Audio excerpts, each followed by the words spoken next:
ನಮಸ್ಕಾರ ಸ್ನೇಹಿತರೆ, welcome to my YouTube ಚಾನಲ್ಗೆ ಸ್ವಾಗತ. ಸುಸ್ವಾಗತ. ಎಲ್ಲ ಸೌಜನ್ಯ ಹೋರಾಟಗಾರರಿಗೂ ಸಾಮಾಜಿಕ ಹೋರಾಟಗಾರರಿಗೂ ಹೃತ್ಪೂರ್ವಕ ಸ್ವಾಗತ.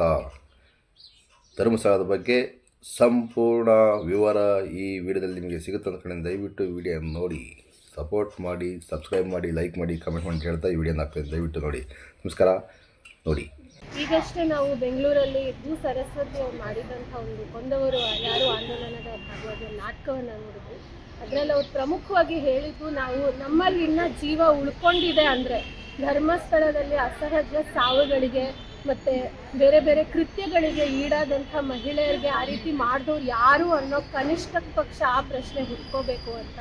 ಸೊ ನಿಮ್ಮೆಲ್ಲರ ಮನಸ್ಸಲ್ಲೂ ಆ ಪ್ರಶ್ನೆ ಇದ್ದರೆ ಡಿಸೆಂಬರ್ 16ನೇ ತಾರೀಕು ಬೆಳ್ತಂಗಡಿನಲ್ಲಿ ಮಹಿಳಾ ನ್ಯಾಯ ಸಮಾವೇಶ ನಡೀತಾ ಇದೆ. ನೀವು ಬನ್ನಿ, ನಮ್ಮ ಜೊತೆ ಕೈ ಜೋಡಿಸಿ ಈ ಆಂದೋಲನವನ್ನು ಇನ್ನೂ ನೀವು ಗಟ್ಟಿಗೊಳಿಸಿ. ಎಲ್ರಿಗೂ ನಮಸ್ಕಾರ. ಮಂಗಳವಾರ ಡಿಸೆಂಬರ್ 16ನೇ ತಾರೀಕಿಗೆ ಬೆಳ್ತಂಗಡಿಯಲ್ಲಿ ಈ ರಾಜ್ಯದ ಅನೇಕ ಮಹಿಳೆಯರು ಸೇರಿ ಮಹಿಳಾ ಸಂಘಟನೆಗಳೇ ಮುಂದಾಳತ್ವವನ್ನು ವಹಿಸಿ ಡಿಸೆಂಬರ್ 16ನೇ ತಾರೀಕಿಗೆ ಧರ್ಮಸ್ಥಳದಲ್ಲಿ ಕೊಂದವರು ಯಾರು ಅನ್ನುವಂತಹ ಒಂದು ಚಳುವಳಿ, ಪಾದಯಾತ್ರೆ, ಹೋರಾಟವನ್ನು ಹಮ್ಮಿಕೊಂಡಿದ್ದಾರೆ. ಹಾಗಿದ್ರೆ ಡಿಸೆಂಬರ್ 16ನೇ ತಾರೀಕಿನ ವಿಶೇಷತೆ ಏನು? ಅತ್ಯಾಚಾರ ಪ್ರಕರಣದಲ್ಲಿ, ಲೈಂಗಿಕ ದೌರ್ಜನ್ಯದಲ್ಲಿ ಡಿಸೆಂಬರ್ 16ರ ಪ್ರಾಮುಖ್ಯತೆ ಏನು? ಯಾಕೆ ಡಿಸೆಂಬರ್ 16ನೇ ತಾರೀಕಿಗೆ ಈ ಒಂದು ಬೃಹತ್ ಸಮಾವೇಶವನ್ನು ಮಹಿಳೆಯರು ಹಮ್ಮಿಕೊಂಡಿದ್ದಾರೆ? ಅದರ ಬಗ್ಗೆ ಕೆಲವೊಂದಿಷ್ಟು ಮಾಹಿತಿಯನ್ನು, ವಿಶೇಷವಾದಂಥ ಮಾಹಿತಿಯನ್ನು ಕೊಡಲಿದ್ದೇನೆ. ಡಿಸೆಂಬರ್ 16ನೇ ತಾರೀಕಿಗೆ ಈ ದೇಶ ಕಂಡಂತಹ ಅತ್ಯಂತ ಬರ್ಬರತೆ, ಹಿಂಸೆಯಿಂದ ಕೂಡಿದಂತಹ ದೆಹಲಿಯಲ್ಲಿ ನಿರ್ಭಯಾ ಪ್ರಕರಣ ಆದಂತಹ ದಿನಾಂಕ ಡಿಸೆಂಬರ್ 16. ಇವತ್ತು ನಾನು ದೆಹಲಿಯಲ್ಲಿ ಆದಂತಹ ಕ್ರೂರ ಹತ್ಯೆ ಮತ್ತು ಅತ್ಯಾಚಾರ ಪ್ರಕರಣ, ಗ್ಯಾಂಗ್ ರೇಪ್, ಮತ್ತು ಸರಿಸುಮಾರು ಅದೇ ಸಮಯದಲ್ಲಿ ನಡೆದಂತಹ ಕರ್ನಾಟಕದ ಧರ್ಮಸ್ಥಳದಲ್ಲಿ ನಡೆದಂತಹ ಸೌಜನ್ಯ ಅತ್ಯಾಚಾರ ಪ್ರಕರಣ, ಎರಡೂ ಪ್ರಕರಣದ ಒಂದು ತುಲನಾತ್ಮಕ ಅಧ್ಯಯನವನ್ನು, ಕಂಪೇರಿಟಿವ್ ಸ್ಟಡಿ, ಅದರ ಕೆಲವೊಂದಿಷ್ಟು ಪ್ರಮುಖ ಅಂಶಗಳನ್ನು ನಿಮ್ಮ ಮುಂದೆ ಹಂಚ್ಕೊಳ್ತಾ ಇದ್ದೀನಿ. ನಾನೀಗ ಬೆಂಗಳೂರಿನ ಸಮೀಪ ಇರುವಂತಹ ನೆಲಮಂಗಲದ ಶ್ರೀ ಆಂಜನೇಯ ದೇವಸ್ಥಾನದ ಮುಂದೆ, ನನ್ನ ಅತ್ಯಂತ ನಾನು ನಂಬಿದಂತಹ ಆಂಜನೇಯ ದೇವಸ್ಥಾನ ಇದು.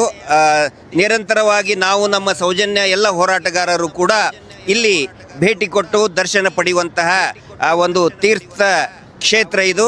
ಇಲ್ಲಿ ಇಡೀ ಒಂದು ಪ್ರಕರಣದ ಬಗ್ಗೆ ತಮಗೆ ವಿವರಣೆಯನ್ನು ಕೊಡ್ತೀನಿ, ಮತ್ತು ಯಾಕೆ ಡಿಸೆಂಬರ್ 16ನೇ ತಾರೀಕಿಗೆ ಪ್ರತಿಯೊಬ್ಬ ಮಹಿಳೆಯೂ ಕೂಡ ಭಾಗಿಯಾಗಬೇಕು ಅನ್ನೋದು ಕೂಡ ನಿಮಗೆ ವಿವರಣೆಯನ್ನು ಕೊಡ್ತಾ ಇದ್ದೀನಿ. 1 by 1 ನಿರ್ಭಯಾ ಪ್ರಕರಣ ಮತ್ತು ಸೌಜನ್ಯ ಪ್ರಕರಣ ಎರಡನ್ನೂ ಕೂಡ ನಾನು ಕಂಪೇರ್ ಮಾಡ್ತಾ ಹೋಗ್ತಾ ಇದ್ದೀನಿ. ಅದರಲ್ಲಿ ಘಟನೆ ಕುರಿತಾಗಿ, ಆನಂತರ ಇನ್ವೆಸ್ಟಿಗೇಷನ್ ಕುರಿತಾಗಿ, ಟ್ರಯಲ್ ಕುರಿತಾಗಿ ಮತ್ತು ಶಿಕ್ಷೆಯ ಕುರಿತಾಗಿ, ನ್ಯಾಯದ ಕುರಿತಾಗಿ ಕಂಪೇರ್ ಮಾಡ್ತಾ ಹೋಗ್ತಾ ಇದ್ದೀನಿ. ಮೊದಲನೇದ್ದು, ದೆಹಲಿಯಲ್ಲಿ ನಿರ್ಭಯಾ ಪ್ರಕರಣ ನಡೆದಂತಹ ದಿನಾಂಕ ಡಿಸೆಂಬರ್ 16, 2012. ಅವತ್ತಿನ ದಿನ ರಾತ್ರಿ ನಿರ್ಭಯ ಅವಳ ಸ್ನೇಹಿತನ ಜೊತೆಗೆ ಲೈಫ್ ಆಫ್ ಪೈ ಸಿನಿಮಾ ನೋಡಿ ವಾಪಸ್ ತನ್ನ ಮನೆಗೆ ತನ್ನ ಸಹೋದ್ಯೋಗಿ ಸ್ನೇಹಿತನ ಜೊತೆಗೇ ಬರ್ತಾ ಇದ್ಲು. ಬರಬೇಕಾದ್ರೆ ಆ ಮುನ್ರಿಕಾದಿಂದ ಬಸ್ ಸ್ಟಾಪಿಂದ ಅವಳು ಬಸ್ಸನ್ನು ಹತ್ತುತ್ತಾಳೆ. ಆದರೆ ಬಸ್ಸಿನಲ್ಲಿ ಒಟ್ಟು 6 ಜನ ಕಾಮುಕರು ಸೇರಿ ಬಸ್ಸಿನಲ್ಲಿಯೇ ಅವಳ ಅತ್ಯಾಚಾರ ಮಾಡಿ, ಗಂಭೀರ ಸ್ವರೂಪದಲ್ಲಿ ಅವಳಿಗೆ ಗಾಯವನ್ನು ಮಾಡಿ, ಅದರಲ್ಲಿಯೇ ಅವಳ ಮರ್ಮಾಂಗದಲ್ಲಿ, ಪೋಸ್ಟ್ ಮಾರ್ಟಮ್ ರಿಪೋರ್ಟ್ನಲ್ಲಿ ಗೊತ್ತಾಗಿದ್ದು, ಮರ್ಮಾಂಗದಲ್ಲಿ ಕಬ್ಬಿಣದ ರಾಡನ್ನು ಕೂಡ ಹಾಕಿ ಅವಳನ್ನು ಭೀಕರವಾಗಿ ಕೊಲ್ಲಲಾಗಿತ್ತು. ಬಸ್ಸಿನಲ್ಲಿ ಅತ್ಯಾಚಾರ ಮಾಡಿ ಅವಳನ್ನು ದೆಹಲಿಯ ಮಹಿಪಾಲ್ಪುರ್ ಫ್ಲೈ ಓವರ್ ಪಕ್ಕ ರಸ್ತೆಯ ಆಚೆಗೆ ಅವಳನ್ನು ಎಸೆದು ಹೋಗ್ತಾರೆ. ಡಿಸೆಂಬರ್ 16, 2012 ರಾತ್ರಿಯ ಹೊತ್ತಿಗೆ. ಸೌಜನ್ಯ ಪ್ರಕರಣ ಆಗಿದ್ದು 2000 ಅದೇ ವರ್ಷ, ಬರೀ 2 ತಿಂಗಳ ಹಿಂದೆ ಅಕ್ಟೋಬರ್ 9, 2012ಕ್ಕೆ. ಅಂದರೆ 2012 ಅಕ್ಟೋಬರ್ 9ನೇ ತಾರೀಕಿಗೆ ಸೌಜನ್ಯ ಸಾಯಂಕಾಲ ಮಿಸ್ಸಿಂಗ್ ಆಗ್ತಾಳೆ. ಅವಳ ಡೆಡ್ ಬಾಡಿ ಮರುದಿನ ಸಿಗುತ್ತೆ, 10ನೇ ತಾರೀಕಿಗೆ ಬೆಳಿಗ್ಗೆ ಸಿಗುತ್ತೆ. ನಿರ್ಭಯ ಅಂದರೆ ಅವಳ ಒರಿಜಿನಲ್ ಹೆಸರು ಜ್ಯೋತಿ ಸಿಂಗ್. ಜ್ಯೋತಿ ಸಿಂಗ್ ನಿರಂತರವಾಗಿ ಅತ್ಯಾಚಾರ ಆಗಿ ಗಂಭೀರ ಸ್ವರೂಪದ ಗಾಯ ಆಗಿ ಜೀವನ್ ಮರಣದ ನಡುವೆ ನಿರಂತರವಾಗಿ ಹೋರಾಟ ಮಾಡಿದ ತಕ್ಷಣಕ್ಕೇ ನಿರ್ಭಯಾಳನ್ನು ಸಿಂಗಾಪುರಕ್ಕೆ ಕರೆದುಕೊಂಡು ಹೋಗ್ತಾರೆ ವಿಶೇಷ ಫ್ಲೈಟಲ್ಲಿ. ನಿರಂತರವಾಗಿ ಪಾಪ ಅವಳು ಬಹಳಷ್ಟು ಸಂಘರ್ಷವನ್ನು ಮಾಡ್ತಾಳೆ. ಆದರೆ ಡಿಸೆಂಬರ್ 29ನೇ ತಾರೀಕು, ಡಿಸೆಂಬರ್ 29, 2012 ಬೆಳಿಗ್ಗೆ ಸರಿಸುಮಾರು 2 ಗಂಟೆ 15 ನಿಮಿಷಕ್ಕೆ ಅವಳು ಕೊನೆಯುಸಿರನ್ನು ಎಳಿತಾಳೆ. ಸೌಜನ್ಯಾಳ ಒಂದು ಪೋಸ್ಟ್ ಮಾರ್ಟಮ್ ರಿಪೋರ್ಟ್ ನೋಡಿದರೂ ಕೂಡ ಸೌಜನ್ಯ ಸತ್ತಂತಹ ಸಮಯನೂ ಕೂಡ it is in between 2 to 4 ಅಂತ ಬರ್ತಾ ಇದೆ. ಬಹುಶಃ ಸೌಜನ್ಯ ಸತ್ತಂತಹ ಆ ಒಂದು ನಡುರಾತ್ರಿಯಲ್ಲಿನೇ ನಿರ್ಭಯಾಳು ಕೂಡ ಕೊನೆಯುಸಿರನ್ನು ಎಳಿತಾಳೆ. ಈ ಪ್ರಕರಣದಲ್ಲಿ, ನಿರ್ಭಯ ಪ್ರಕರಣದಲ್ಲಿ ಆರೋಪಿಗಳು ಯಾರ್ಯಾರು? ಅದರಲ್ಲಿ ರಾಮ್ ಸಿಂಗ್, ಮುಖೇಶ್, ಪವನ್ ಗುಪ್ತಾ, ಅಕ್ಷಯ್ ಠಾಕೂರ್ ಮತ್ತು ವಿನಯ್ ಶರ್ಮಾ, ಮತ್ತು ಎಲ್ಲಕ್ಕಿಂತ ಮುಖ್ಯವಾಗಿ ರಾಜು ಅಂತ ಹೇಳಿ ಒಬ್ಬ ಮೈನರ್, ಅವನನ್ನು ಜುನೈಲ್ ಅಂತ ಕರಿತಾ ಇದ್ರು. ಅವನು ಇಡೀ ಈ ನಿರ್ಭಯಾಳ ಸಾವಿಗೆ ಅವನೇ ಕಾರಣ. ಅತ್ಯಂತ ಬರ್ಬರತೆಯನ್ನು, ಅತ್ಯಂತ ಕ್ರೂರತೆಯನ್ನು ಮೆರೆದವನೇ ಆ ಒಬ್ಬ ಮೈನರ್, ಅಂದರೆ ನಾಬಾಲಿಕ್ ಅಂತ ಕರೀತಾರೆ, ಬಾಲಕ ಅಂತ ಅವನನ್ನು ಕರೀತಾರೆ. ಅವನ ಬಗ್ಗೆನೂ ಕೂಡ ಒಂದಿಷ್ಟು ವಿಶೇಷ ಮಾಹಿತಿ ತಮಗೆ ಕೊಡಲಿಕ್ಕಿದೆ. ಇವರೆಲ್ಲರನ್ನೂ ಕೂಡ ತಕ್ಷಣಕ್ಕೇ ವಿದಿನ್ 48 hours ದೆಹಲಿಯ ಪೊಲೀಸರು DCP ಛಾಯಾ ಸಿಂಗ್ IPS ಅಧಿಕಾರಿ ಅವರ ನೇತೃತ್ವದಲ್ಲಿ ಬಹಳ ತೀವ್ರಗತಿಯಲ್ಲಿ ಈ ಕಾರ್ಯಾಚರಣೆಯನ್ನು ಮಾಡ್ತಾರೆ. ವಿದಿನ್ 48 hours ಆಲ್ಮೋಸ್ಟ್ ಎಲ್ಲರೂ ಕೂಡ ಅರೆಸ್ಟ್ ಆಗ್ತಾರೆ. ಒಬ್ಬನು ಮಾತ್ರ, ಈ ಮೈನರ್ ಏನಿರ್ತಾನೆ ರಾಜು ಅನ್ನುವಂಥ ಹುಡುಗ, ಅವನ ನಂತರದಲ್ಲಿ ಅವನನ್ನು ಅರೆಸ್ಟ್ ಮಾಡ್ತಾರೆ. ಈ 6 ಜನರನ್ನು ಕೂಡ ತಕ್ಷಣವೇ ಅರೆಸ್ಟ್ ಮಾಡ್ತಾರೆ. ನಿಜವಾದ ಅತ್ಯಾಚಾರಿಗಳನ್ನು, ಕೊಲೆಗಡಕರನ್ನು ತಕ್ಷಣಕ್ಕೇ ಅರೆಸ್ಟ್ ಮಾಡ್ತಾರೆ. ಆದರೆ ಸೌಜನ್ಯ ಪ್ರಕರಣದಲ್ಲಿ ಇದುವರೆಗೂ ಕೂಡ ನಿಜವಾದ ಅತ್ಯಾಚಾರಿಗಳನ್ನು, ಕೊಲೆಗಡಕರನ್ನ ಅರೆಸ್ಟ್ ಮಾಡೋದಿಲ್ಲ. ಅದರ ಬದಲಾಗಿ ಘಟನೆ ನಡೆದು 1 ದಿನ ಆದ ನಂತರ, ದೇಹ ಸಿಕ್ಕು 1 ದಿನ ಆದ ನಂತರ ಒಬ್ಬ ಅಮಾಯಕ ಸಂತೋಷ್ ರಾವ್ನನ್ನು ತಗೊಂಡು ಬಂದು ಕಟಕಟೆಯಲ್ಲಿ ನಿಲ್ಲಿಸ್ತಾರೆ. ಈಗ ಇನ್ವೆಸ್ಟಿಗೇಷನ್ ಯಾವ ರೀತಿ ಆಯಿತು ಅಂತ ನೋಡಿ. ನಿರ್ಭಯ ಪ್ರಕರಣದಲ್ಲಿ ವೆರಿ ಇಂಪಾರ್ಟೆಂಟ್ ಆಸ್ಪೆಕ್ಟ್ಸ್ ಇಷ್ಟೇ ಹೇಳ್ತಾ ಇದ್ದೀನಿ ನಾನಿಲ್ಲಿ. ಇಲ್ಲಿ ನಿರ್ಭಯ ಪ್ರಕರಣದ ಈ ಎಲ್ಲ ದೋಷಿಗಳನ್ನು ದಸ್ತಗಿರಿ ಮಾಡೋದರಲ್ಲಿ CC ಕ್ಯಾಮ್ರಾ ಬಹಳ ಪ್ರಮುಖ ಪಾತ್ರ ವಹಿಸುತ್ತೆ. ಇಲ್ಲಿ ಆ ಬಸ್ಸಿನಲ್ಲಿ ಏನು ಅವಳನ್ನು ಕರ್ಕೊಂಡು ಹೋಗ್ತಾ ಇರ್ತಾರೆ, ಬಸ್ಸಿನಲ್ಲಿನೇ ಅತ್ಯಾಚಾರ ಆಗುತ್ತೆ. ಅಲ್ಲಿಯ ಪೊಲೀಸರು, ವಿಶೇಷವಾಗಿ ಒಬ್ಬ ಅಸಿಸ್ಟೆಂಟ್ ಸಬ್ ಇನ್ಸ್ಪೆಕ್ಟರ್, ಅವರು ಆ ಒಂದು ಇಡೀ ಪೊಲೀಸರ ತಂಡ ಆ ಏನು ಫ್ಲೈಓವರ್ ಸುತ್ತಲೂ ಆ ಬಸ್ಸು, ಬಿಳಿ ಬಣ್ಣದ ಶಾಲಾ ಬಸ್, ಅದು ಆ ಬಸ್ಸು ಎಲ್ಲೆಲ್ಲಿ ಓಡಾಡಿತ್ತು ಸುಮಾರು 100ಕ್ಕಿಂತ ಹೆಚ್ಚು CC ಕ್ಯಾಮ್ರಾಗಳನ್ನು ಅಬ್ಸರ್ವ್ ಮಾಡ್ತಾರೆ. ಅದರಲ್ಲಿ ಒಂದು CC ಕ್ಯಾಮ್ರಾದಲ್ಲಿ ಇದೇನಿದು ರಿಪೀಟೆಡ್ ಆಗಿ ಓಡಾಡ್ತಾ ಇದೆ. ಮಲಾಯಿ ದೇವಿ ಮಂದಿರ ಎದುರುಗಡೆ ಇರ್ತಕ್ಕಂತಹ CC ಫುಟೇಜ್ ಅಲ್ಲಿ ಕಂಟಿನ್ಯೂಸ್ ಆಗಿ 3ನೇ ರೌಂಡ್ ಹೊಡಿತಾ ಇದೆಯಲ್ಲ ಶಾಲಾ ಬಸ್ಸು. ರಾತ್ರಿ ಹೊತ್ತು ಯಾಕೆ ಶಾಲಾ ಬಸ್ಸು 3ನೇ ರೌಂಡ್ ಹೊಡಿತಾ ಇದೆ, ಫ್ಲೈಓವರ್ ಸುತ್ತಲೂ ಇದೇ ಬಸ್ಸೇ ಸುತ್ತು ಹೊಡಿತಾ ಇದೆ ಅಂತ ಸಂಶಯ ಪಟ್ಟು ಆ ಬಸ್ಸನ್ನು ಕಂಡು ಹಿಡಿತಾರೆ CC ಕ್ಯಾಮ್ರಾ ಮುಖಾಂತರ. ಈ CC ಫುಟೇಜ್ ಮುಖಾಂತರ ಕಂಡು ಹಿಡಿದಂತಹ ಆ ಅಸಿಸ್ಟೆಂಟ್ ಸಬ್ ಇನ್ಸ್ಪೆಕ್ಟರ್ಗೆ ಪ್ರಶಸ್ತಿಯನ್ನು ಕೂಡ ಕೊಡ್ತಾರೆ. ಆದರೆ ಸೌಜನ್ಯ ಪ್ರಕರಣದಲ್ಲಿ ಕಣ್ಣು ಎದುರುಗಡೆನೆ ಎರಡು CC ಕ್ಯಾಮ್ರಾಗಳು, ಅಂದರೆ ಸೌಜನ್ಯ ನಡೆದು ಹೋದಂತಹ ದಾರಿಯ ಅಕ್ಕಪಕ್ಕ, ಅಂದರೆ ಒಂದು ನೇಚರ್ಪತಿ ಕ್ಲಿನಿಕ್ ಇದೆ, ಧರ್ಮೋದ್ಯಮಿಗಳ ಒಂದು ಏನು ನಿಸರ್ಗ ಒಂದು ಕ್ಲಿನಿಕ್ ಅಂತ ಮಾಡ್ಕೊಂಡಿದ್ದಾರೆ ಶಾಂತಿವನ, ಅದರಲ್ಲಿನೂ ಕೂಡ CC ಕ್ಯಾಮ್ರಾ ಇತ್ತು. ಅದರ ಎದುರುಗಡೆ ಇರತಕ್ಕಂತಹ ಅವರೇ ಕಟ್ಟಿಸಿದಂತಹ ಬಸ್ ಸ್ಟ್ಯಾಂಡ್ನಲ್ಲಿನೂ ಕೂಡ 360 ಡಿಗ್ರಿ ಸುತ್ತುವಂತಹ ರೊಟೇಟ್ ಆಗುವಂತಹ ಪ್ಯಾನಾಸೋನಿಕ್ ಕ್ಯಾಮ್ರಾ ಇತ್ತು. ಆದರೆ ಅದನ್ನು ಯಾರೂ ಕೂಡ ಪೊಲೀಸರು ನೋಡುವುದೇ ಇಲ್ಲ. ಪೊಲೀಸರು ನೋಡಿದರೂ ಕೂಡ ಅದರ ಆಧಾರದ ಮೇಲೆ ನಿಜವಾದ ಅತ್ಯಾಚಾರಿಗಳನ್ನು ಕಂಡು ಹಿಡಿಯೋದಿಲ್ಲ. ಇಲ್ಲಿ ದಕ್ಷ ಅಧಿಕಾರಿ IPS ಅಧಿಕಾರಿ ಛಾಯಾ ಸಿಂಗ್ ಮೇಡಮ್ ಅವರು ಈ CC ಕ್ಯಾಮ್ರಾಗಳನ್ನು ಹುಡುಕಿ ಅದಕ್ಕೆ ಒಂದು ಪ್ರೇರೇಪಣೆಯನ್ನು ಕೊಡ್ತಾರೆ. ಇಲ್ಲಿ ಅಭಿಷೇಕ್ ಗೋಯಲ್ ಅಂತುವಂತಹ ದ ಸೇಮ್ ರ್ಯಾಂಕ್, ಅದೇ ರ್ಯಾಂಕಿನ SP ಅಭಿಷೇಕ್ ಗೋಯಲ್ ಅವರು ಕಂಪ್ಲೀಟ್ ಆಗಿ ಅದನ್ನು ಇಗ್ನೋರ್ ಮಾಡ್ತಾರೆ ಸೌಜನ್ಯ ಪ್ರಕರಣದಲ್ಲಿ. ಆನಂತರ ಟ್ರಯಲ್ ನಡಿಬೇಕಾದ್ರೆ ನಿರ್ಭಯ ಪ್ರಕರಣದಲ್ಲಿ ಶಿಕ್ಷೆಗೆ ಒಳಪಡಿಸೋದಕ್ಕೆ ಕಾರಣ ಆಗಿದ್ದು 2 ಪ್ರಮುಖ ಅಂಶಗಳು. ಈಗ CC ಕ್ಯಾಮರಾದಿಂದ ನಿಜವಾದ ಆರೋಪಿಗಳನ್ನು ಕಂಡುಹಿಡಿತಾರೆ ದೆಹಲಿಯ ಪೊಲೀಸರು. ಶಿಕ್ಷೆಗೆ ಕಾರಣ ಏನು ಅಂತ ಹೇಳಿದರೆ 2 ಪ್ರಮುಖ ಅಂಶಗಳು. ಒಂದು DNA analysis, advanced technology 2012 Soujanya ಪ್ರಕರಣ ಕೂಡ ಅದೇ ವರ್ಷ ಬರೀ 2 ತಿಂಗಳ ಹಿಂದೆನೇ ಆಗಿದ್ದು. ಅಂದರೆ DNA ಟೆಕ್ನಾಲಜಿ ಅಲ್ಲಿನೂ ಇತ್ತು, ಇಲ್ಲಿನೂ ಇತ್ತು. DNA ಟೆಕ್ನಾಲಜಿ ಮುಖಾಂತರ DNA profiling, high DNA profiling ಮುಖಾಂತರ ಆರೋಪಿಗಳನ್ನು ಆ ವೆಜನೈಲ್ ಸ್ವಾಬ್ ಮುಖಾಂತರ ಟೆಸ್ಟ್ ಮಾಡಿ ಕಂಡುಹಿಡಿತಾರೆ. ಬರೀ ವೆಜನೈಲ್ ಸ್ವಾಬ್ ಇಷ್ಟೇ ಅಲ್ಲ, ಅವರು ಎಲ್ಲೆಲ್ಲಿ ಮುಟ್ಟಿರ್ತಾರೆ ಅವರು ಎಂಟೈರ್ DNA ಸ್ಯಾಂಪ್ಲಿಂಗನ್ನು ತೆಗೆದುಕೊಂಡು ಎಸ್ಟಾಬ್ಲಿಷ್ ಮಾಡ್ತಾರೆ ಇದೇ ಆರೋಪಿಗಳೇ ಅತ್ಯಾಚಾರಿಗಳು ಅಂತ ಎಸ್ಟಾಬ್ಲಿಷ್ ಮಾಡೋದಕ್ಕೆ ಅದು DNA ಪ್ರೊಫೈಲಿಂಗ್ ಕಾರಣ ಆಗುತ್ತೆ. ಆದರೆ ಸೌಜನ್ಯ ಪ್ರಕರಣದಲ್ಲಿ DNA ಪ್ರೊಫೈಲಿಂಗ್ ಮಾಡೋದಕ್ಕೆ ವೆಜನೈಲ್ ಸ್ವಾಬನ್ನು ಬರೀ 3 ದಿನದಲ್ಲಿ ಕೊಡಬೇಕು. ಅಲ್ಲಿ ಇಮಿಡಿಯೇಟಾಗಿ ವಿದಿನ್ 24 ತೊಗೊಂಡ್ಬಿಡ್ತಾರೆ.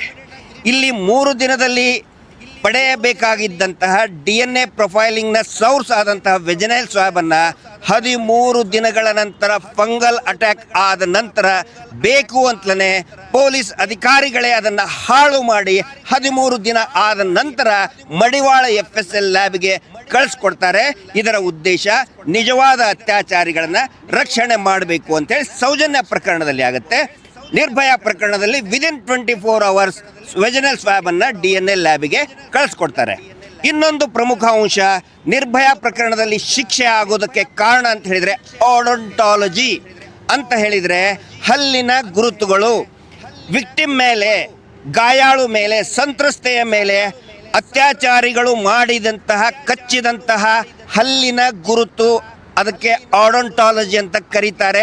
ಅದು ಬಹಳ ಪ್ರಮುಖವಾದಂತಹ ಪಾತ್ರ ವಹಿಸುತ್ತೆ ಅತ್ಯಾಚಾರಿಗಳಿಗೆ, ಕೊಲೆಗಡಿಕರಿಗೆ ಶಿಕ್ಷೆಯನ್ನು ಕೊಡಿಸೋದ್ರಲ್ಲಿ.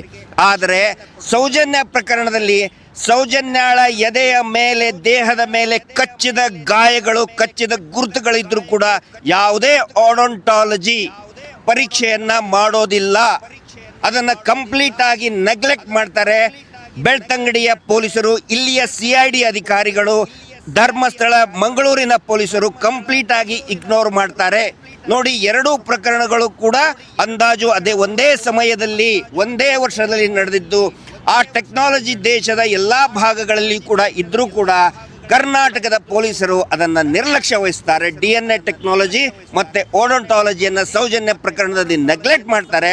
ಆದರೆ ನಿರ್ಭಯ ಪ್ರಕರಣದಲ್ಲಿ ಆ 2 ಸಾಕ್ಷಿಗಳು ಶಿಕ್ಷೆ ಕೊಡಿಸೋದಕ್ಕೆ ಅನುಕೂಲ ಆಗುತ್ತೆ. ಆನಂತರ ಇದನ್ನೆಲ್ಲ ಗಮನಿಸಿದರೆ ನಮಗೆ ಅನಿಸುತ್ತೆ, ಅಂದರೆ ಇನ್ವೆಸ್ಟಿಗೇಷನ್ ಪಾರ್ಟ್ ಮತ್ತು ಟ್ರಯಲ್ ಪಾರ್ಟಲ್ಲಿ ನಾನು ಹೇಳ್ತಾ ಇದ್ದೀನಿ. ಇನ್ವೆಸ್ಟಿಗೇಷನ್ ನಿರ್ಭಯ ಪ್ರಕರಣದಲ್ಲಿ ಪೊಲೀಸರು ಮಾಡಿದ್ದು ನಿಜವಾದ ಅತ್ಯಾಚಾರಿಗಳನ್ನು ಕಂಡುಹಿಡಿದು ನಿಜವಾದ ಅತ್ಯಾಚಾರಿಗಳಿಗೆ ಶಿಕ್ಷೆ ಕೊಡಿಸೋದಕ್ಕೆ ಪೊಲೀಸ್ ಇನ್ವೆಸ್ಟಿಗೇಷನ್ ಅನುಕೂಲ ಆಯಿತು. ಆ ದಿಕ್ಕಿನಲ್ಲಿ ಇನ್ವೆಸ್ಟಿಗೇಷನ್ ಸಾಗ್ತಾ ಹೋಯಿತು ದೆಹಲಿ ನಿರ್ಭಯ ಪ್ರಕರಣದಲ್ಲಿ. ಆದರೆ ಕರ್ನಾಟಕದ ಧರ್ಮಸ್ಥಳದ ಸೌಜನ್ಯ ಪ್ರಕರಣದಲ್ಲಿ ನಿಜವಾದ ಅತ್ಯಾಚಾರಿಗಳನ್ನು, ನಿಜವಾದ ಕೊಲೆಗಡಕರನ್ನು ರಕ್ಷಣೆ ಮಾಡೋದಕ್ಕೆ ಇನ್ವೆಸ್ಟಿಗೇಷನ್ ಮಾಡಿದರೆ ಹೊರತು ಅವರನ್ನು ನಿಜವಾದ ಕೊಲೆಗಡಕರನ್ನು, ಅತ್ಯಾಚಾರಿಗಳನ್ನು ಶಿಕ್ಷೆ ಪಡಿಸೋದಕ್ಕೆ ಇನ್ವೆಸ್ಟಿಗೇಷನ್ ಆಗಲಿಲ್ಲ. ಅದು ಬೆಳ್ತಂಗಡಿಯ ಪೊಲೀಸರು ಇರ್ಬೋದು, ಕರ್ನಾಟಕ CID ಇರ್ಬೋದು ಅಥವಾ CBI ಇರಬಹುದು. ಮೂರೂ ಸಂಸ್ಥೆಗಳು ಕೂಡ ನಿಜವಾದ ಅತ್ಯಾಚಾರಿಗಳನ್ನು, ಕೊಲೆಗಡಕರನ್ನ ರಕ್ಷಣೆ ಮಾಡಿದರೆ ಹೊರತು ಅವರಿಗೆ ಶಿಕ್ಷೆ ಪಡಿಸಲಿಲ್ಲ. ಮತ್ತೊಂದು ಪ್ರಮುಖವಾದಂತಹ ಇನ್ವೆಸ್ಟಿಗೇಷನ್ನಲ್ಲಿ ವ್ಯತ್ಯಾಸ ಏನು ಅಂತ ಹೇಳಿದರೆ, ಈ ಪ್ರಕರಣದಂಥ ನಿರ್ಭಯ ಪ್ರಕರಣದ 3 ಆರೋಪಿಗಳು ಪವನ್ ಗುಪ್ತಾ, ವಿನಯ್ ಶರ್ಮಾ ಅವ್ರು ಏನು ಮಾಡ್ತಾರೆ ಮತ್ತು ಅಕ್ಷಯ್ ಠಾಕೂರ್ ಅವರು ಅಲಿಬಿಯನ್ನು ಹೇಳ್ಕೋತಾರೆ. ಅಲಿಬಿ ಅಂತ ಹೇಳಿದರೆ ALIBI, ಅಲಿಬಿ ಅಂತ ಹೇಳಿದರೆ ಆ ಘಟನೆ ನಡೆದಂತಹ ಸಂದರ್ಭದಲ್ಲಿ ಸ್ಥಳದಲ್ಲಿ ನಾನು ಇದ್ದಿದ್ದಿಲ್ಲ, ಆರೋಪಿತನು ಇದ್ದಿದ್ದಿಲ್ಲ ಅನ್ನೋದಕ್ಕೆ ಅಲಿಬಿ ಅಂತ ಹೇಳ್ತಾರೆ. ಅದರಲ್ಲಿ ಅಕ್ಷಯ್ ಠಾಕೂರ್ ಏನು ಹೇಳ್ತಾನೆ, ನಾನು ಇಲ್ಲಿದ್ದಿದ್ದೇ ಇಲ್ಲ, ನಾನು ಬಿಹಾರದಲ್ಲಿದ್ದೆ. ಇನ್ನು ಉಳಿದವರು ವಿನಯ್ ಶರ್ಮಾ ಏನು ಹೇಳ್ತಾನೆ, ಇನ್ನು ಉಳಿದವರು ಕೂಡ ಗುಪ್ತಾನವನು ಏನು ಹೇಳ್ತಾನೆ, ನಾವು ಇಲ್ಲಿದ್ದಿದ್ದಿಲ್ಲ, ನಾವು ಒಂದು ಆರ್ಕೆಸ್ಟ್ರಾ ನೋಡೋದಕ್ಕೆ ಹೋಗಿದ್ವಿ, ಘಟನಾ ಸ್ಥಳದಲ್ಲಿ ನಾವು ಇದ್ದಿದ್ದಿಲ್ಲ ಅಂತ ಹೇಳ್ತಾರೆ. ಅದಕ್ಕೆ ಅಲಿಬಿ ಅಂತ ಕರೀತಾರೆ. ಆದರೆ ಪೊಲೀಸ್ ಇನ್ವೆಸ್ಟಿಗೇಷನ್ನಲ್ಲಿ ಅವರು ಅಲ್ಲಿ ಇದ್ದರು, ಅದೇ ಸ್ಥಳದಲ್ಲಿಯೇ ಇದ್ದರು ಅಂಥೇಳಿ ಸಂಪೂರ್ಣವಾಗಿ ಇನ್ವೆಸ್ಟಿಗೇಷನ್ ಮಾಡಿ ಕಂಡು ಹಿಡಿತಾರೆ. ಆದರೆ ಧರ್ಮಸ್ಥಳದ ಸೌಜನ್ಯ ಪ್ರಕರಣದಲ್ಲಿ ಪ್ರಭಾವಿಯ ಮಗ, ಸ್ವತಃ ಪ್ರಭಾವಿಗಳೇ ನಮ್ಮ ಮಗು ಅಮೇರಿಕಕ್ಕೆ ಹೋಗಿತ್ತು ಅಂತ ಹೇಳ್ತಾರೆ. ಆದರೆ ಅಮೇರಿಕಾದಲ್ಲಿಯೇ ಇದ್ದ ಅಂತ ಹೇಳಿ ಆರೋಪಿತ ಆಗಲಿ, ಆರೋಪಿತನ ಕುಟುಂಬ ಆಗಲಿ ಅಥವಾ ಪೊಲೀಸರಾಗಲಿ, ಇನ್ವೆಸ್ಟಿಗೇಷನ್ ಮಾಡ್ತಕ್ಕಂಥ ಸಂಸ್ಥೆಗಳಾದಂಥ CID ಆಗಲಿ, CBI ಆಗಲಿ ಅವನು ಅಮೇರಿಕಾದಲ್ಲಿಯೇ ಇದ್ದ ಅಂಥೇಳಿ ಇದುವರೆಗೂ ಕೂಡ ಯಾರು ಎಸ್ಟಾಬ್ಲಿಷ್ ಮಾಡಲಿಲ್ಲ.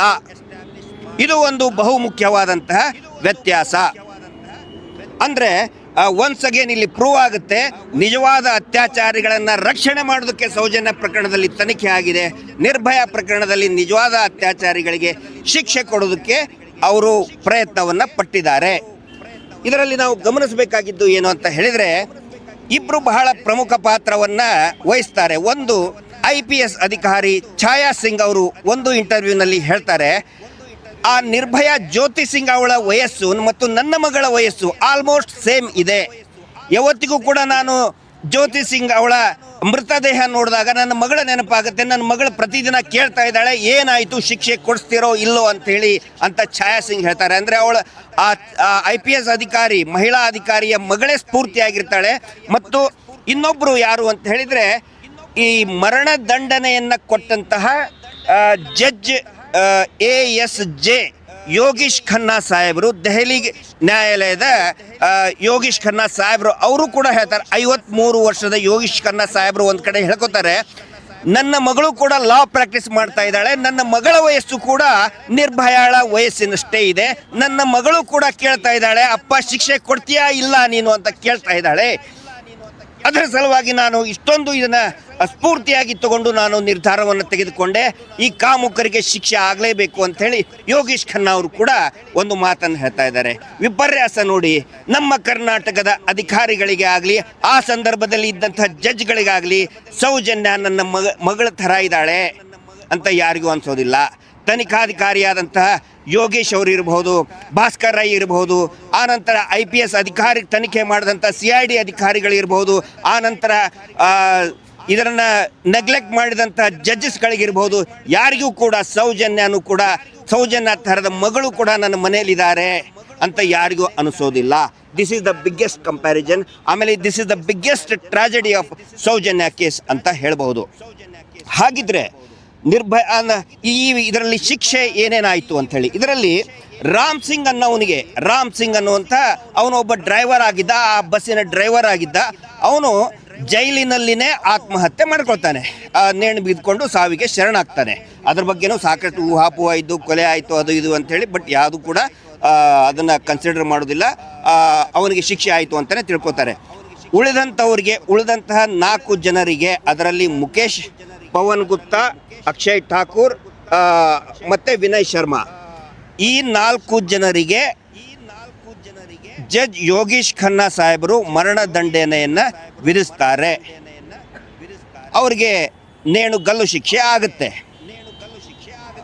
ಆ ಸಂದರ್ಭದಲ್ಲಿನೂ ಕೂಡ ಈ ಅಕ್ಷಯ್ ಠಾಕೂರ್ ಮತ್ತು ವಿನಯ್ ಶರ್ಮಾ ಅವನ ಕುಟುಂಬಸ್ಥರು ಏನು ಒಂದು ಸ್ಟ್ರೈಕ್ ಮಾಡ್ತಾರೆ. ಅಂದರೆ ತಕ್ಷಣಕ್ಕೇ ಅದು ಗಲ್ಲು ಶಿಕ್ಷೆ ಆಗಲ್ಲ, ಅಪೀಲ್ಗೆ ಹೋಗ್ತಾರೆ, ಹೈಕೋರ್ಟಿಗೆ ಹೋಗ್ತಾರೆ, ಸುಪ್ರೀಂ ಕೋರ್ಟಿಗೆ ಹೋಗ್ತಾರೆ, ಅಲ್ಲೂ ಕೂಡ ಗಲ್ಲು ಶಿಕ್ಷೆನೇ ಜಾರಿಯಾಗುತ್ತೆ. ಅದಾದ ನಂತರ ರಾಷ್ಟ್ರಪತಿಗಳಿಗೂ ಕೂಡ ಕ್ಷಮಾದಾನ ಅರ್ಜಿಯನ್ನು ಹಾಕ್ತಾರೆ ಅತ್ಯಾಚಾರಿ ಕೊಲೆಗಡುಕರ ಪ್ಯಾರೆಂಟ್ಸು, ಕುಟುಂಬದವರು, ಅವರು ಪರಿವಾರದವರು.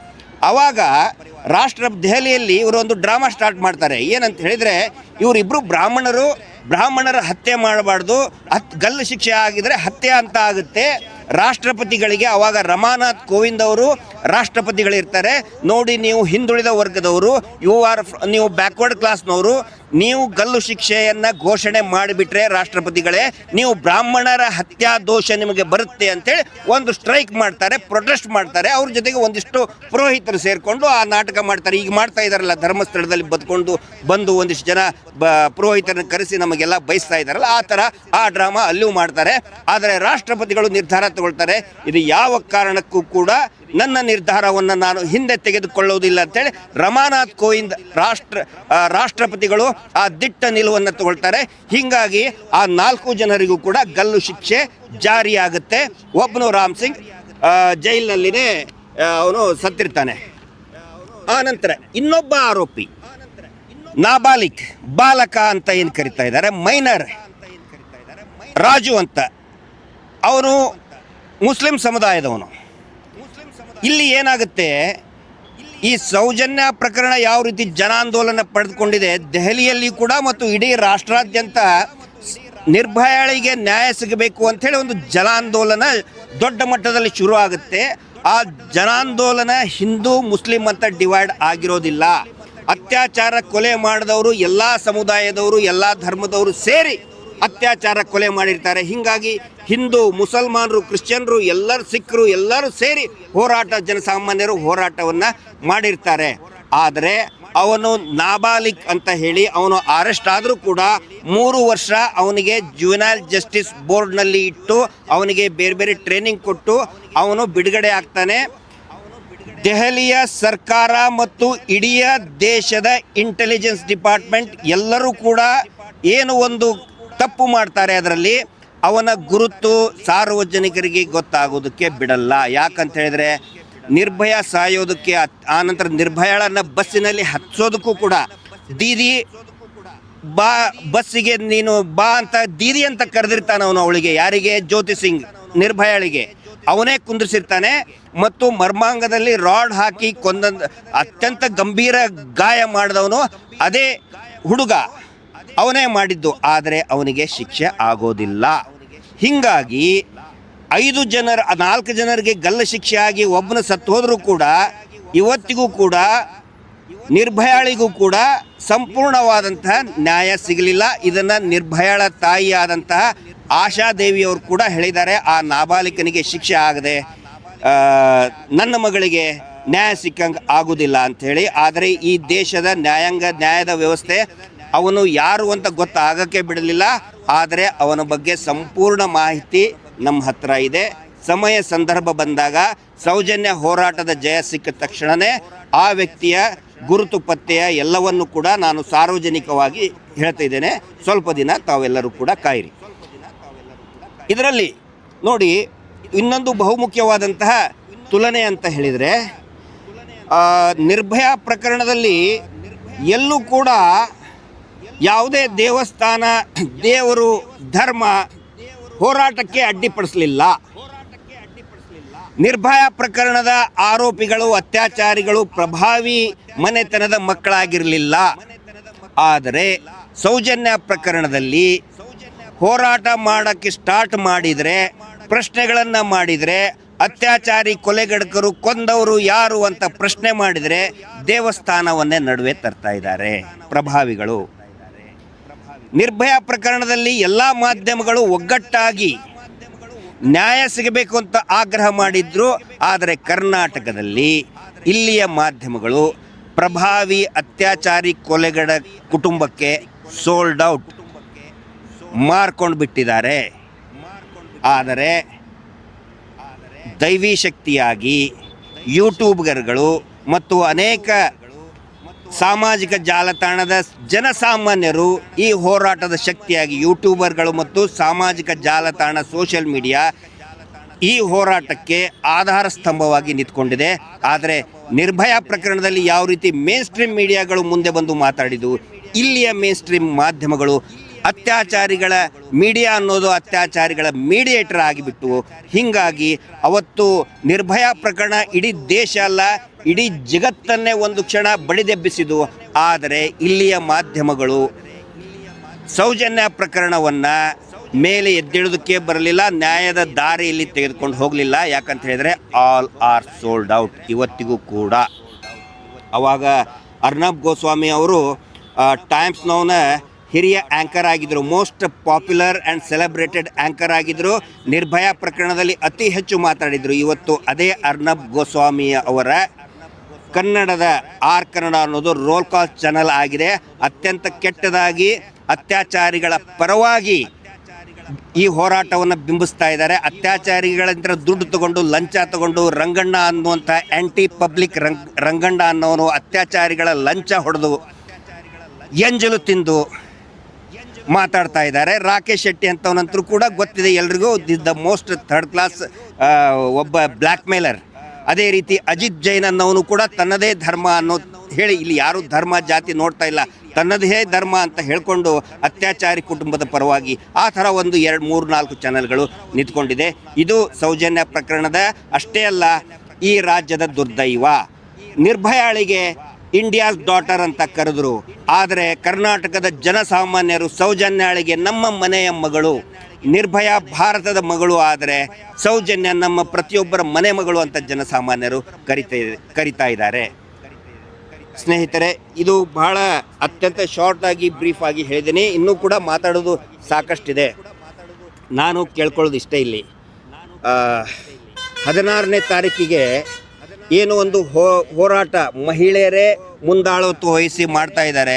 ದಯವಿಟ್ಟು ಪ್ರತಿಯೊಬ್ಬರು ಕೂಡ ಅದರಲ್ಲಿ ಯಾಕೆ ಭಾಗವಹಿಸಬೇಕು ಅಂತ ಹೇಳಿದರೆ, ಈ ಅತ್ಯಾಚಾರ ಪ್ರಕರಣ ಅನ್ನೋದು ಏನೋ ಒಂದು ಸಾಮಾಜಿಕ ವಿಷಯ ಅಲ್ಲ, ಅದು ನಮ್ಮ ಮನೆಯ ವಿಷಯನೂ ಕೂಡ ಹೌದು. ಈ ದೇಶದಲ್ಲಿ ಪ್ರತಿ 27-28 ನಿಮಿಷಕ್ಕೆ ಒಂದು ಅತ್ಯಾಚಾರ ಪ್ರಕರಣ ದಾಖಲಾಗ್ತಾ ಇದೆ ಈ ದೇಶದಲ್ಲಿ. ನಿರ್ಭಯಳ ತಾಯಿ ಆಶಾದೇವಿಯವರಾಗಲಿ ಅಥವಾ ಸೌಜನ್ಯಳ ತಾಯಿ ಕುಸುಮಾವತಿ ಅವರಾಗಲಿ, ಅವ್ರು ಯಾವತ್ತಿಗೂ ಕೂಡ ಹೋರಾಟಗಾರರ ಆಗಿದ್ದಿಲ್ಲ. ಆದರೆ ಈ ಒಂದು ಗಂಭೀರ ಸ್ವರೂಪ ಅವರ ಇಡೀ ಮನೆಯೇ ಶಾಂತಿನೇ ಹಾಳಾಗಿರೋದ್ರಿಂದ ಅವರು ಹೋರಾಟಕ್ಕೆ ಬಂದರು. ಅಂದರೆ ಇದು ಪ್ರತಿಯೊಂದು ಮನೆತನದ ಸಮಸ್ಯೆ. ಹೆಣ್ಣು ಮಕ್ಕಳು ಸೇಫ್ ಆಗಿದ್ದರೆ ನಾವು ಸೇಫ್ ಆಗಿರ್ತೀವಿ, ಕುಟುಂಬ ಸೇಫ್ ಆಗಿರುತ್ತೆ, ಸಮಾಜ ಸೇಫ್ ಆಗಿರುತ್ತೆ. ಹೀಗಾಗಿ ಇದು ಕೌಟುಂಬಿಕ ಒಂದು ಕುಟುಂಬದ, ಈ ಸಮಾಜದ ಪ್ರತಿಯೊಂದು ಕುಟುಂಬದ ಒಂದು ಹೋರಾಟ. ಅದರ ಸಲುವಾಗಿ ಪ್ರತಿಯೊಬ್ಬರು ಕೂಡ ಇದರಲ್ಲಿ ಭಾಗಿಯಾಗಬೇಕಾಗತ್ತೆ. ಇದು ಏನೋ ಒಂದು ಯಾರ್ದೋ ಮನೆಯಲ್ಲಿ ಆಯಿತು ಅಂತಲ್ಲ, ನಾವು ಸುಮ್ಮನೆ ಬಿಟ್ಟರೆ ನಮ್ಮ ಮನೆಗೂ ಕೂಡ ಅದು ಬರುತ್ತೆ. ಹೀಗಾಗಿ ಪ್ರತಿಯೊಬ್ಬರು ಕೂಡ ಈ ಹೋರಾಟದಲ್ಲಿ ಭಾಗಿಯಾಗಬೇಕು ಅಂಥೇಳಿ ವಿನಂತಿ ಮಾಡ್ಕೊಳ್ತಾ ಇದ್ದೀನಿ. ಈಗ ಕೊಂದವರು ಯಾರು ಅಂತ ಪ್ರಶ್ನೆ ಮಾಡಿದರೆ,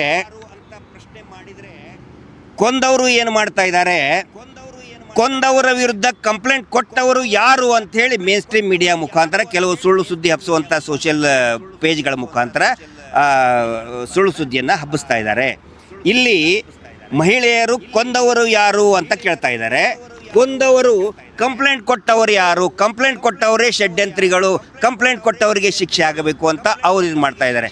ಕೊಂದವರಿಗೆ ಶಿಕ್ಷೆ ಆಗಬೇಕು ಅಥವಾ ಕಂಪ್ಲೇಂಟ್ ಕೊಟ್ಟವರಿಗೆ ಶಿಕ್ಷೆ ಆಗಬೇಕು, ಇದನ್ನು ಜನಸಾಮಾನ್ಯರೇ ತೀರ್ಮಾನ ಮಾಡಬೇಕು. ಹೀಗಾಗಿ ಪ್ರತಿಯೊಬ್ಬ ಮಹಿಳೆಯರು ಕೂಡ ಈ ಹೋರಾಟದಲ್ಲಿ ಭಾಗಿಯಾಗಬೇಕು ಅಂತ ನಾನು ವಿನಂತಿ ಮಾಡ್ಕೊಳ್ತಾ ಇದ್ದೇನೆ. ಅದಾಗಿ ಎರಡೂ ಪ್ರಕರಣದ ಸಂತ್ರಸ್ತೆಯರು ಆದಂತಹ ನಿರ್ಭಯ ಅಥವಾ ಜ್ಯೋತಿ ಸಿಂಗ್ ಮತ್ತು ಸೌಜನ್ಯ ಇಬ್ಬರ ಕೊನೆಯ ಮಾತು ಏನಾಗಿದ್ದು ಅನ್ನೋದನ್ನು ನೋಡೋಣ.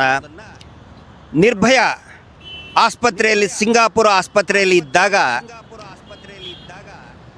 ತಾಯಿಗೆ ಹೇಳಿದ್ಲು, ತಾಯಿ ಆಶಾದೇವಿಗೆ, ಮಾ ಕಿಸಿಕೋ ಮತ್ ಛೋಡ್ನ, ಅಮ್ಮ ಯಾರನ್ನೂ ಬಿಡಬೇಡ, ನನ್ನನ್ನು ಅತ್ಯಾಚಾರ ಮಾಡಿದವ್ರನ್ನ ಯಾರನ್ನೂ ನೀನು ಬಿಡಬೇಡ ಅಂಥೇಳಿ ತಾಯಿಗೆ ಕೇಳ್ಕೊಂಡಿದ್ಲು. ಆಮೇಲೆ ಹೇಳಿದ್ಲು, ಐ ವಾಂಟ್ ಟು ಲೀವ್, ನಾನು ಬದುಕ್ತೇನೆ, ಇನ್ನೂ ಬದುಕುವ ಆಸೆ ಇದೆ ನನಗೆ, ಆದರೆ ನನ್ನನ್ನು ಅತ್ಯಾಚಾರ ಮಾಡಿ ಕೊಂದು ಹಾಕಿದ್ರು ಅಮ್ಮ, ಯಾರನ್ನು ಬಿಡಬೇಡ ಅಂತ ಧೈರ್ಯವಾಗಿ ಹೇಳಿದ್ಲು. ಅವಳ ಧೈರ್ಯವೇ ಒಂದು ದೊಡ್ಡ ಹೋರಾಟಕ್ಕೆ ನಾಂದಿ ಆಯಿತು, ಸ್ಫೂರ್ತಿ ಆಯಿತು. ನಿರ್ಭಯ ಹೇಳಿದ್ದು, ಅಮ್ಮ ಯಾರನ್ನು ಬಿಡಬೇಡ ಅಂಥೇಳಿ. ಆದರೆ ಸೌಜನ್ಯ, ಅವಳಿಗೆ ಅವಳ ತಾಯಿಯನ್ನು ನೋಡುವ ಭಾಗ್ಯವೇ ಇರಲಿಲ್ಲ. ಆದರೂ ಕೂಡ ಸೌಜನ್ಯ ಹೇಳಿದ್ಲು, ನಾನು ನಿಮ್ಮನ್ನು ಯಾರನ್ನೂ ಬಿಡಲ್ಲ.